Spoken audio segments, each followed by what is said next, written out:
Bem-vindos a todos neste dia. Obrigado por se juntarem a nós neste tempo de celebração da Assembleia de Deus Pentecostal de Benfica, nesta transmissão online, ao vivo.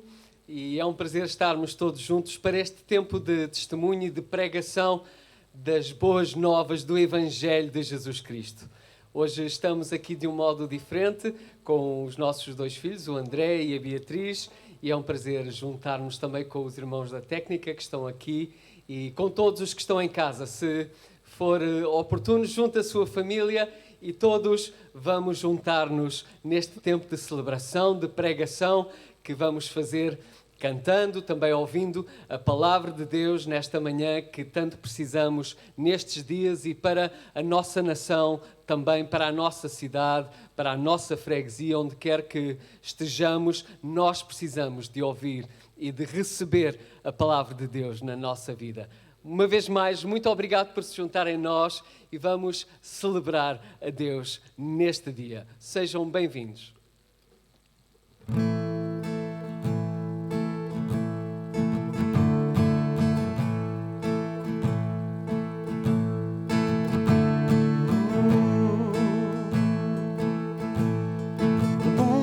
Busquei, mas não me preenche. Nenhum tesouro que possa alcançar me satisfará. Mas chegaste, Deus, mudaste a minha vida e todo o meu ser novo se fez em teu amor. Não há nada, nada melhor, oh nada, nada melhor. Não há nada, nada melhor do que tu. Oh, aleluia. Eu venho a ti, Senhor. Vês que sou fraco e mesmo sabendo das minhas falhas e erros, tu me chamas, vem a mim, porque o Deus das montanhas é também Deus dos vales. Seja onde for, me encontras, Senhor, com tua graça e amor. Não há nada, nada melhor, oh nada, nada melhor. Não há nada, nada melhor do que tu, Jesus. Eu canto, não há nada, nada melhor, oh nada, nada melhor. Não há nada, nada melhor do que tu. Hey! Oh, aleluia. Cante conosco agora. Torna choro em dança, das beleza às cinzas, tornas vergonha em glória. Sei que só tu podes, Deus. Tornas choro em dança, das beleza às cinzas, tornas vergonha em glória. Sei que só tu podes, Deus. Morte tornas em vida, aleluia, e os sepulcros em jardins. No mar abres caminho. Sei que só tu podes, Deus. Sei que só tu podes, Deus. Não há nada, nada melhor, oh nada, nada melhor. não há nada. Oh, aleluia. Canta conosco na tua casa. Oh, não há nada. Onde estiveres, nada é melhor. Não há nada. Nada melhor, não há nada. Nada melhor do que tu. Canta uma vez mais conosco. Aleluia. Não há nada, não. Nada melhor, não há nada, não. Nada melhor, não há nada. Nada melhor do que tu.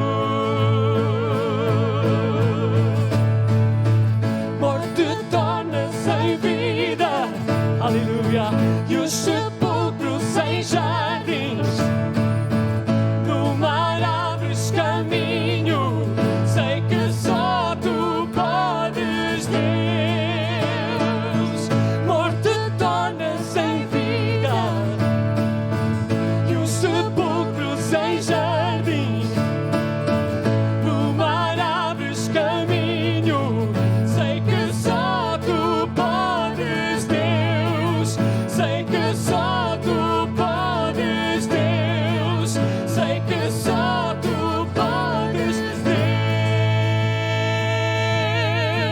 Não há nada. Oh, não há nada. Não há nada. Nada melhor do que tu, Jesus. Não há nada. Não há nada, não. Não há nada. Nada melhor do que tu. Nada é melhor que tu, Jesus. Tens um nome sobre todo o nome. Oh, tu és digno de louvor. Eu te exalto, meu Rei. Quão grande és tu, Senhor. Nome sobre todo o nome. Jesus, Ele é digno de louvor. E eu te exalto, Rei. Quão grande é o Senhor. Vamos cantar juntos, onde quer que estejamos. Há nome sobre todo o nome. Jesus, tu és digno de louvor. Eu te exalto, Rei. Quão grande é o Senhor.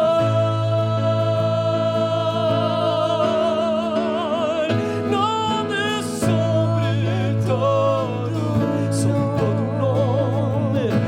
Tu és digno de louvor. Aleluia. Eu te exalto, Rei. Quão grande é o Senhor.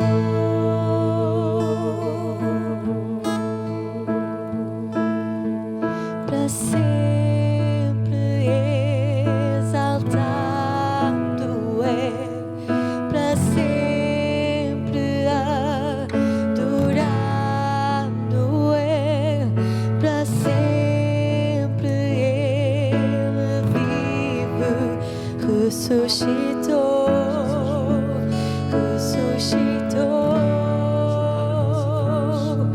para sempre exaltado é, para sempre adorado é, para sempre Ele vive, ressuscitou.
seja o nome do Senhor. Oh, aleluia. Para sempre Jesus vive e breve voltará. Aleluia, aleluia, aleluia. Eu canto, eu espero, eu confio. Aleluia em Jesus, só em Jesus. Aleluia. Oh, por uma vez mais, só em Ti confiarei. Cantamos juntos.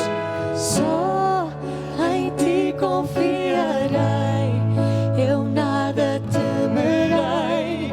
Em frente eu irei, pois eu sei que vivo estás e um dia voltarás do céu para nos buscar, para sempre reinarás.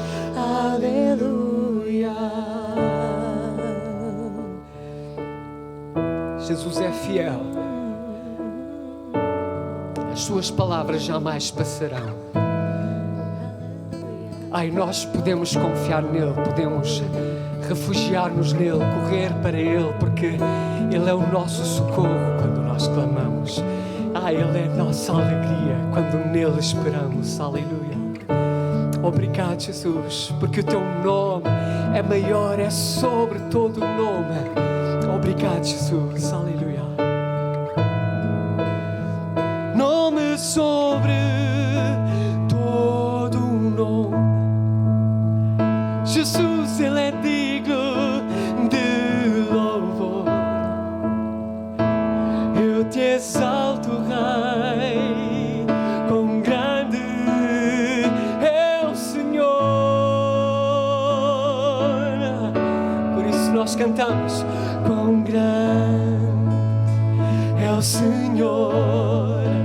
Vou cantar: quão grande é o Senhor. Vou dizer: quão grande é o Senhor. Senhor sobre toda a terra. Cantamos juntos: quão grande é o Senhor. Vou cantar: quão grande é o Senhor. Vou dizer: quão grande é o Senhor. A minha alma está cheia da sua paz. Quão grande é o Senhor. Vou cantar: quão grande é o Senhor. Vou dizer: quão grande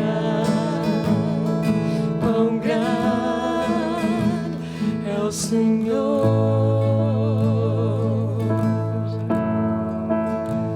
Ah, o nome do Senhor é grande,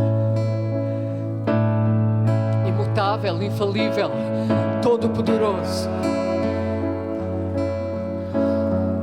Ouve os conselhos de Deus para a tua vida nesta manhã, neste lugar, onde quer que estejas, em qualquer tempo.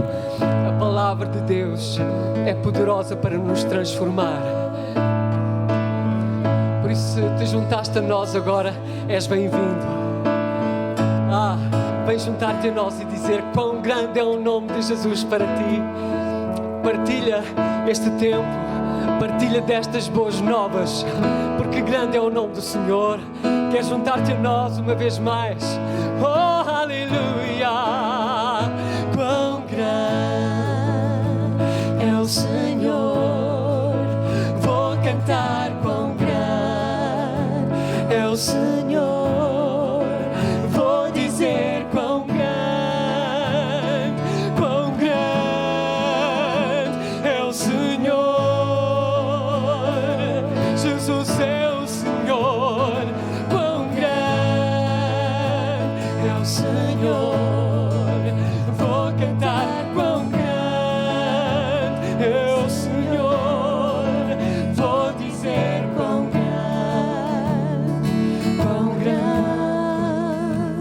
é o Senhor. Junta a tua voz à nossa, enquanto é tempo para declararmos a todo o mundo, aos quatro cantos da terra, que o nome de Jesus é grande, que a sua palavra é imutável e dura para sempre. Passarão os céus e a terra, mas a palavra de Deus não passará. Aleluia. Nesta manhã, para partilhar a palavra de Deus connosco, Pastor António Gonçalves. Juntem, chamem todos os que faltam aí em casa e vamos juntos meditar, ouvir e receber a palavra de Deus nesta manhã, neste dia. Deus vos abençoe. Até já.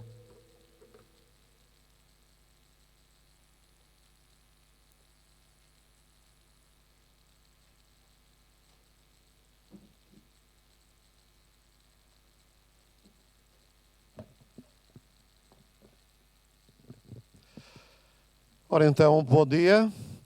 Saúde a todos os que nos assistem a partir de casa, via online. E o meu desejo é que, onde estiverem, possam desfrutar plenamente da bênção de Deus.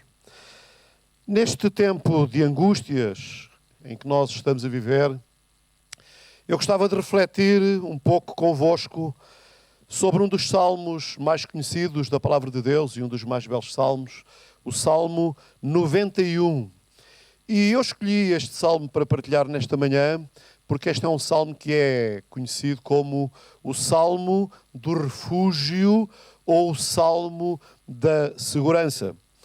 Ao longo da história da humanidade, a ideia de segurança, ela tem estado sempre presente, umas vezes mais, outras vezes menos, mas tem sido uma preocupação constante, a preocupação da segurança.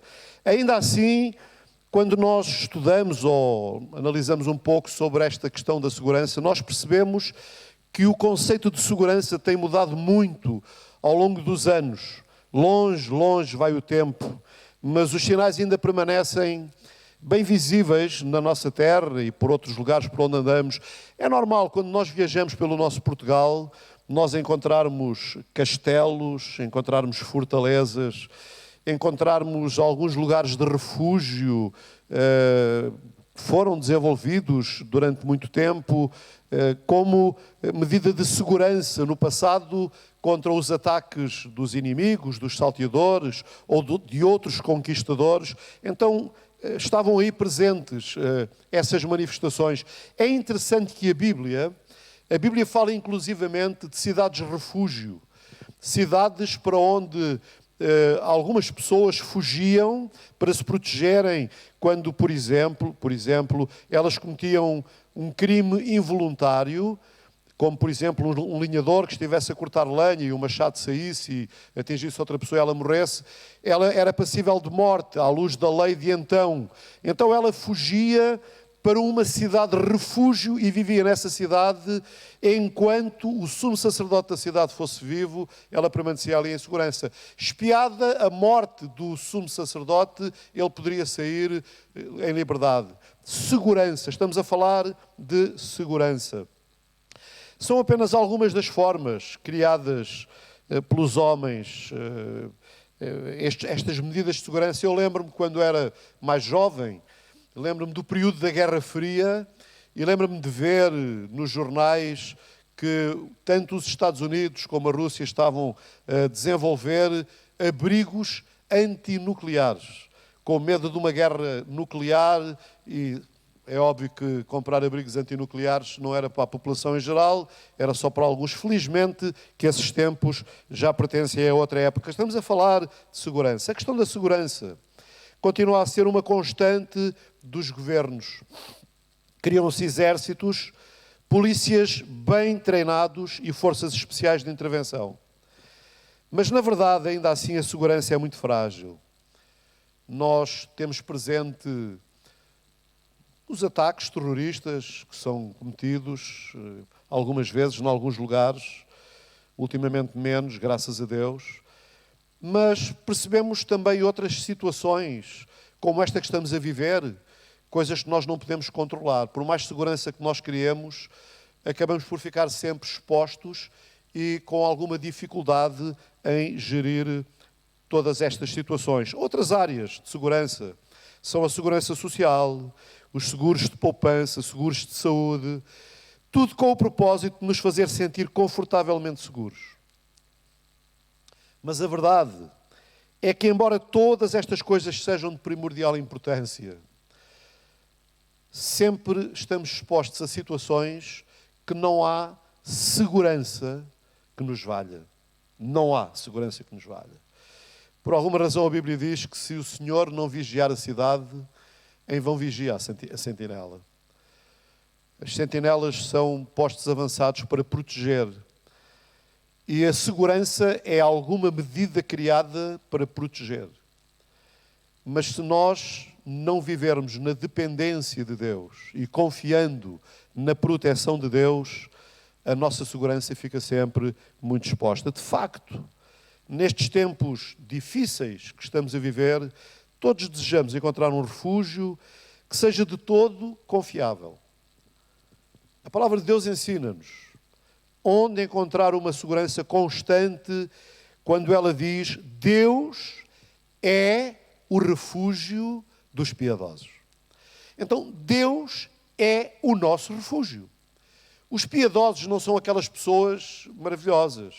Os piedosos são aqueles que um dia entenderam que Jesus tinha dado a sua vida por eles, que tinha morrido pelos seus pecados, e eles se arrependeram dos seus pecados, confessando os seus pecados a Jesus e convidando-o para ser Senhor das suas vidas.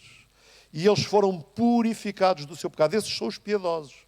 Não aqueles que se movem nas suas próprias obras, mas aqueles que confiam na obra salvadora do Senhor Jesus Cristo. Então, aqueles que um dia entregaram a sua vida a Jesus Cristo, e espero que todos os meus amados irmãos e irmãs me estejam ouvindo, e os prezados ouvintes que ainda não o fizeram, o possam vir a fazer, nós devemos de saber que a nossa real segurança está em Deus. Eu não estou a dizer que não é importante nós usarmos a máscara, que não é importante nós cuidarmos da higienização, que não é importante nós levarmos os requisitos todos que a Direção-Geral de Saúde nos tem dado. É importante guardarmos tudo isso. Mas a nossa confiança real não está nisso, está em Deus. A verdade é que, havendo tantas formas de segurança, só há de facto um refúgio perfeito.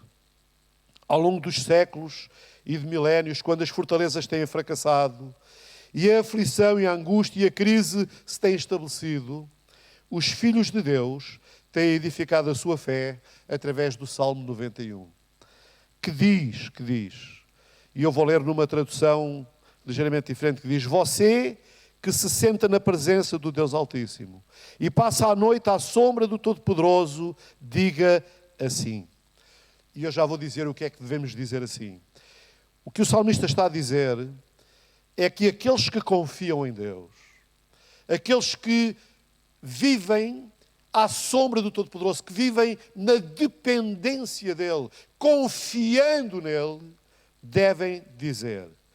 E devem dizer algumas coisas que eu desejo refletir nesta manhã. Primeiro, devem dizer que Cristo é um refúgio pessoal, porque diz assim: devem dizer, Deus é o meu refúgio. Salmo 91, versículo 2. Deus é o meu refúgio.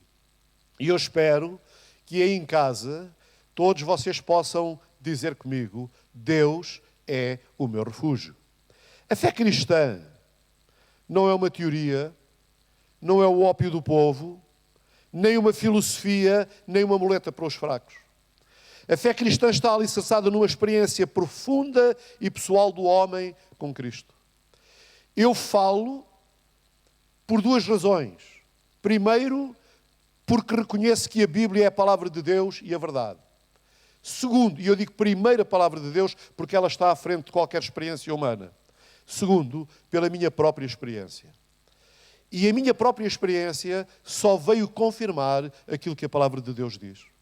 Deus tem sido o meu refúgio pessoal. Porquê? Pessoal, porque eu encontrei Jesus. É pessoal porque tem a ver comigo. É pessoal quando tem a ver consigo.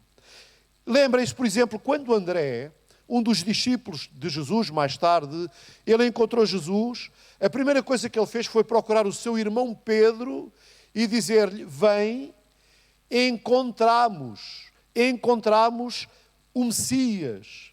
Achamos o Messias. Ele está a falar de uma experiência pessoal. Ele achou, outros companheiros dele acharam, e ele desejava que Pedro, seu irmão, também achasse. E eu achei, muitos dos que estão em casa assistindo acharam, e o meu desejo, prezado ouvinte, é que você que está em casa hoje também ache. Ache Jesus, porque só Ele é a nossa verdadeira segurança. O nosso verdadeiro refúgio. Paulo confiava tanto no cuidado de Jesus que, mesmo passando por inúmeras adversidades, ele disse acerca de Jesus: eu sei em quem tenho querido. Paulo passou por tempestades, enfermidades, violência, situações extremamente difíceis e atrozes, e nada disso o demoveu na sua fé, porque ele sabia em quem tinha querido. E eu espero que cada um de nós também saiba em quem crê. Porque Cristo, Ele é de facto inabalável. Ele é aquele em quem nós podemos confiar em todo o tempo. E podemos confiar verdadeiramente nele, porque quando nós cremos verdadeiramente nele, algumas coisas acontecem. Quando cremos verdadeiramente nele, ele torna-se de facto o nosso Deus. Aquele com quem nos relacionamos e em quem depositamos a nossa fé e a nossa esperança. Mas ele torna-se também o nosso refúgio. Num mundo de agonias constantes, tão instável, nós precisamos de um verdadeiro refúgio. E Jesus é isso. Ele é o nosso verdadeiro refúgio. E ele é o refúgio contra as tempestades da vida. O profeta Isaías fala disto. O salmista diz que ele é o nosso refúgio até que passem as calamidades. Nós estamos a viver um tempo de calamidade. Estamos a viver um tempo de angústias, um tempo de facto perturbador. Mas ele é o nosso refúgio. A nossa vida está nele, a nossa confiança está nele. O salmista diz: à sombra das tuas asas me abrigo, até que passem as calamidades. Salmo 51, Salmo 57, versículo 1. No Salmo 90, que estamos a ler, diz: tu tens sido o nosso refúgio através dos tempos. Até hoje, ele tem cuidado de nós. Mas ele torna-se também a nossa fortaleza. Isaías chamou de Deus forte. É um preciosismo, porque se ele é Deus, ele tem que ser forte. Não é possível ser Deus e ser fraco. Ele é Deus forte porque ele é o único Deus. O Deus a quem nós amamos, o Deus a quem nós servimos, o Pai de nosso Senhor Jesus Cristo, ele é o único e o verdadeiro Deus, e ele é o Deus forte.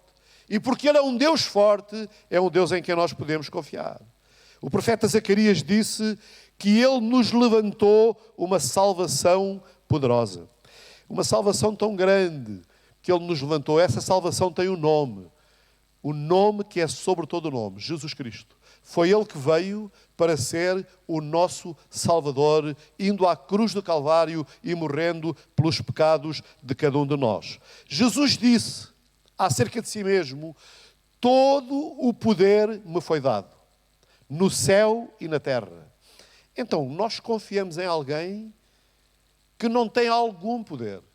É alguém que tem todo o poder. Ele, Jesus, é o único que está qualificado para ser o nosso Deus, o nosso refúgio e a nossa fortaleza. Foi também por isso que Paulo disse: tudo posso naquele que me fortalece. Então, Cristo é um refúgio pessoal, mas ele é também um refúgio poderoso. Ele é o Deus forte, ele é um refúgio poderoso. Podemos observar algumas das coisas que nos garantem uma vida vitoriosa neste refúgio poderoso. O salmista, no versículo 3, no Salmo 91, diz que ele é tão poderoso que ele nos livrará. Ele nos livrará do quê? Do laço do caçador e da peste perniciosa. Aleluia! Isto quer dizer que ele livra-nos do poder de Satanás, o caçador, ou o leão rugidor que a todo instante nos quer caçar, tornar presa sua. Ele livra-nos das coisas que o caçador, Satanás, quer lançar sobre nós. E a prova disso, há inúmeros casos na Bíblia onde Deus operou libertação. Olha, Ele livrou Daniel na cova dos leões. Mas Ele livrou também Ananias, Azarias e Misael do forno de fogo. Ouça bem, Ele não os livrou nem da cova, nem do fogo, mas Ele livrou-os na cova e no fogo. Nós estamos a passar por este tempo de pandemia, tempo de angústias, e nós estamos metidos no meio de tudo isto. A Bíblia não diz que Ele nos livraria disto, mas uma coisa nós estamos certos, é que no meio disto Ele pode livrar-nos. Ele pode livrar-nos no meio da situação que nós estamos a viver.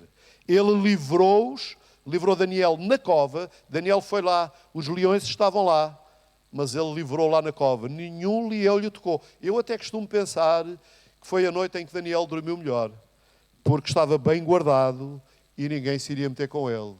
Os outros companheiros de Daniel que foram lançados no fogo, por causa da sua fé, por causa da sua confiança, por causa da sua determinação em seguir o seu Deus, eles foram penalizados sendo lançados no fogo. Mas Deus, que não os livrou do fogo, livrou-os no fogo.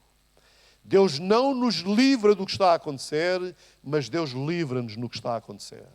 Vamos confiar, irmãos, porque de facto só Ele é a nossa verdadeira segurança. Ele livrou Jonas no ventre do grande peixe. Ele livrou Davi das mãos de Saul. E Ele livra-nos a nós das garras do diabo. Diz a palavra de Deus que Ele nos cobrirá com as suas penas. Na simbologia bíblica, o Pai é comparado a uma águia.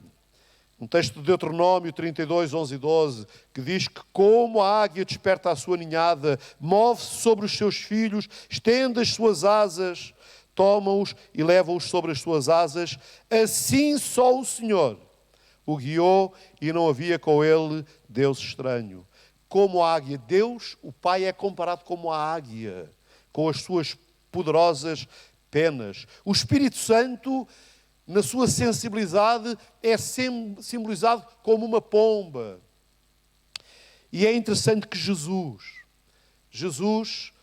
orando e chorando sobre Jerusalém, ele evoca a figura do Pai como uma galinha, porque ele quer ter todos os seus filhos abrigados. Diz lá em Mateus, quantas vezes, e Jesus está a falar, expressando o sentir do Pai, quantas vezes quis eu ajuntar os teus filhos como a galinha. A imagem da galinha, Deus não é uma galinha, por favor, mas a imagem é como a galinha levanta as asas e recolhe os seus pintainhos. Também Deus levanta os seus braços e quer recolher a cada um de nós, protegendo-nos debaixo das suas asas. Infelizmente diz que Israel não quis, mas nós, igreja, temos querido. Eu tenho querido e eu desejo que os meus amados e em casa também queiram. Ele nos guardará e sustentará. Versículos 11 e 12. Então, a palavra de Deus promete-nos que seremos guardados e sustentados, pois os anjos recebem ordem para cuidar de nós. O salmista diz que o anjo do Senhor acampa-se ao redor dos que o temem e os livra. Recapitulando, Cristo é um refúgio pessoal de todos aqueles que o aceitam. Ele é um refúgio poderoso, mas ele é também um refúgio perfeito. Em todos os refúgios humanos, por mais perfeitos que sejam, haverá sempre fraquezas. Estou-me a lembrar, por exemplo, quando foi a conquista da cidade de Lisboa. Castelo de São Jorge, um ex-libris da nossa cidade. Uma fortaleza inexpugnável. Várias vezes houve tentativas para a conquistar e foram fracassadas.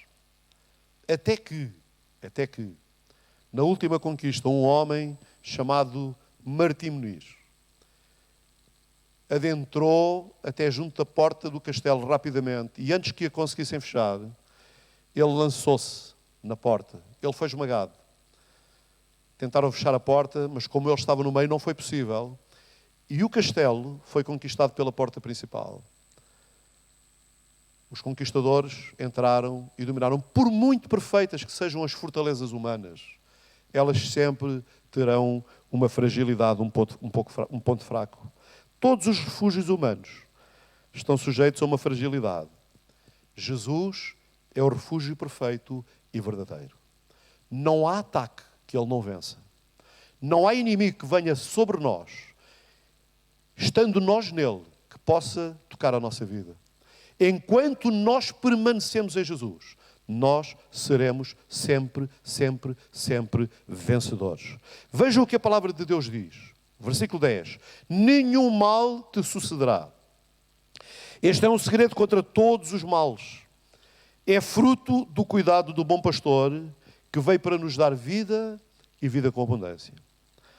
Podemos sofrer tribulações e males podem vir sobre nós, mas no último estágio acabamos sempre por vencer, porque havemos de alcançar a nossa esperança. Ainda ao versículo 10 tem uma expressão que eu quero procurar esclarecê-la nesta manhã, que diz: nem praga alguma chegará à tua tenda. Como interpretar este versículo à luz dos acontecimentos de hoje? Será que os crentes não sofrem? Não, nada disso. Deixem-me ler para vocês o comentário a este versículo, feito por um dos maiores pregadores de sempre, e que viveu toda a sua vida lutando contra uma grande depressão, chamado Charles Spurgeon. Foi chamado o príncipe dos pregadores. Ele disse, e eu identifico-me plenamente com o que ele disse. Ele diz: é impossível que qualquer mal aconteça ao homem que é amado do Senhor. As mais esmagadoras calamidades somente podem encurtar a sua jornada e precipitá-lo à sua recompensa. O mal para ele não é mal, mas apenas bem sob uma forma misteriosa. As perdas enriquecem. A doença é o seu remédio. A censura é a sua honra. E a morte é ganho para ele. Nenhum mal no sentido estrito da palavra lhe pode acontecer, pois tudo é convertido em bem. Feliz é aquele que está em tal situação. Ele está protegido quando os outros estão em perigo. E ele vive onde os outros morrem.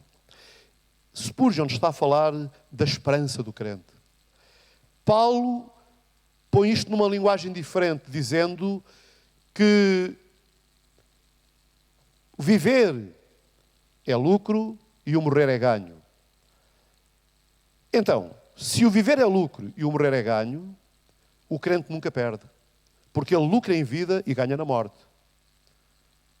É por isso que Paulo diz que quer vivamos, quer morramos, somos do Senhor. Então, isto em última instância quer dizer que até mesmo quando o crente parte, ele ganhou. Porque ele foi promovido à glória, à casa do Pai. Ele alcança a sua recompensa. E quando diz que praga alguma chegará à nossa casa, é a nossa casa vida. Na nossa casa vida, a praga vem, mas ela não nos pode destruir. A única coisa que ela pode fazer é antecipar a graça de nós alcançarmos o nosso galardão na casa do Pai. E esta é a esperança de todo o cristão. A esperança de todo o cristão é a vinda do Senhor. Ou Ele nos vem buscar a todos num dado momento, ou Ele vem buscar a cada um de nós pontualmente para nos promover à glória na Sua presença. A realidade é que para o crente, aquele que habita no esconderijo do Altíssimo, em vida, à sombra das suas asas descansará, mas também partindo irá descansar à sombra das suas asas. Esta é a esperança do cristão. Eu não posso dizer, seria mentiroso se eu viesse dizer que os crentes não sofrem, que os crentes vão vencer todos, que os crentes ninguém vai morrer. Isso é mentira. Nós somos gente, estamos sujeitos às coisas de gente, mas temos a garantia de que se vivermos no abrigo do Altíssimo, nós iremos descansar e confiar continuamente na proteção do Altíssimo. E Ele proteger-nos-á, ainda que nós tombemos aqui, nós cairemos na eternidade nos braços do Pai. E esta é a nossa esperança. A verdade absoluta é que para todo o cristão que entregou a sua vida a Jesus, nele, em qualquer circunstância, nós somos mais do que vencedores. E eu repito, nele, em qualquer circunstância, nós somos mais do que vencedores. Eu não estou a fazer a apologia do desejo de morrer, de maneira nenhuma. Eu quero viver. Eu amo viver. Mas não vivo preocupado com isso. Porque eu sei que vivendo ou morrendo, eu viverei eternamente com Ele. E é essa a minha confiança. E Ele livra-nos. Ele livra-nos porquê? Porque se o Filho nos libertar, verdadeiramente seremos livres. Ele livrou-nos do pecado, Ele livrou-nos do domínio do pecado que estava sobre nós, e Ele livra-nos das consequências do pecado sobre a nossa vida, dando-nos a garantia da vida eterna. E o salmista termina dizendo: pô-lo-ei num alto retiro. E esse alto retiro certamente não é aqui. Certamente será quando o Senhor Jesus nos levar para a presença dEle. Deixem-me terminar. Concluindo, num tom de escárnio, um escárnio manifesto da multidão agitada junto à cruz, 1000 anos antes, o salmista captou uma visão gloriosa. E profeticamente ele escreve no Salmo 22, versículo 8: confiou no Senhor que o livre. Livre-o, pois, nele tem prazer. Isto foi profético, isto aconteceu. Quando Jesus foi crucificado, a multidão dizia isso. Confiou no Senhor que o livre. Livre-o, pois tem prazer nele. E ele morreu. A multidão pensou que ele não passava de um charlatão, porque afinal ele tinha morrido como qualquer outro homem. E a realidade é que ele morreu como qualquer outro homem. Porque como homem ele morreu pelos meus pecados e pelos seus pecados. Mas como diz, confiou no Senhor que o livre. O facto de ele ter morrido não significa que o Senhor não o livrou. Porque a Bíblia ensina-nos que ao terceiro dia ele ressuscitou dos mortos. E ressuscitou para viver e vive para sempre. Então o Senhor permitiu que ele passasse por toda aquela situação por sua causa, prezado ouvinte, por minha causa. E o Senhor o ressuscitou levantando-o. E porque o ressuscitou levantando dos mortos, Ele é o garante da nossa liberdade. Ele é o garante da nossa vitória. Ele é aquele em quem nós podemos depositar toda a nossa confiança. Nele podemos estar seguros e sentirmos-nos seguros, porque ainda que, certamente, nós venceremos. Seremos sempre vencedores com Ele. Então, eu termino. Confiemos nele como nosso refúgio e Ele nos livrará. Ou aqui, ou lá na eternidade. Prezado ouvinte, se ainda não fez de Jesus o seu refúgio, tem a sua oportunidade agora. Convide-o a entrar na sua vida.